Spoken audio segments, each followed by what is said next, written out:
Hi, I'm Erica Rusi Peterson, and this lesson is on the T sounds of Standard American English.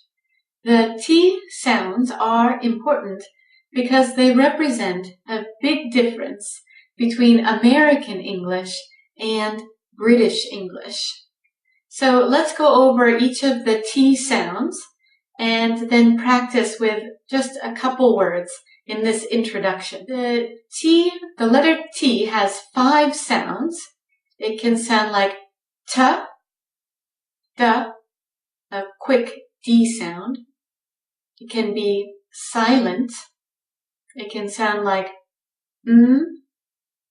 or it can be a stopped sound, as in hot, where the tongue goes into position and just stops. The first sound, the T, which you probably already know, is the sound we make when T is the first letter or when T is next to a consonant, as in table, talk, or first, or left. The second T sound is the, and this happens when T comes between vowel sounds. This is a big reduction that Americans make. Now, also included as vowels, because they are half vowels in linguistics, are L and R. So, and this rule also applies when T is the last letter of one word and a vowel is the first letter. Let's practice a little bit. So we can say water, computer, quarter, bottle. So you hear that light D sound. It should not be a hard D. You can't say water. That sounds funny. You have to say D quickly. Water. Now, let's practice that second rule where T comes at the end and the next word starts with a vowel. We can say, what a great afternoon. So you hear the T at the end of what and the T at the end of great. Both become a D sound. What a great afternoon. You can see that this rule helps American speech to sound more smooth or flat.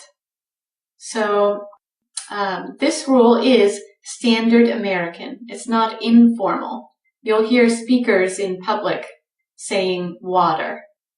Though one difference is that sometimes if someone feels that they are not understood, they will put the T sound back and say water. But it's very American to use that light D sound. The next T rule is the silent T when T comes after N, as in interview, interstate, printer.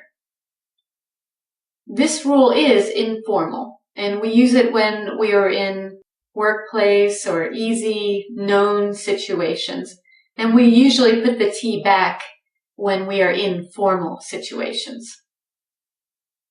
The next rule is the T before N, where it becomes a hard N sound, as in certain, written, important, forgotten. So I'm just really dropping the T and I'm making the N sound a little bigger. This sound is also informal, or you can think of it as a personality choice. Some people seem to use this sound a lot and others don't. So you can just choose what feels natural and comfortable for you. The last T sound is when T is the last letter. And this is the same as what the British people do. We just stop the T sound and say hot.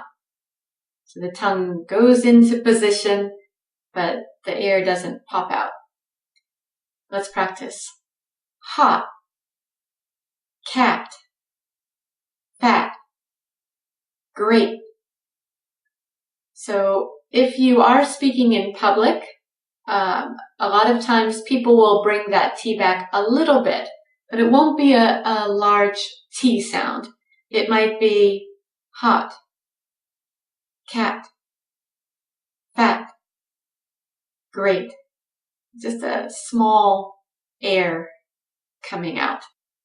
And this sound also turns into the T becomes a D between vowels if that last letter is followed by a vowel in the next letter. So, for instance, I would say, that's great, and stop the T. But then I can say, great afternoon, and change the T to a D. That's just an introduction to the T sounds of standard American English. Practice with the 500 common words lists at www.speakmethod.com. Thanks. Bye-bye.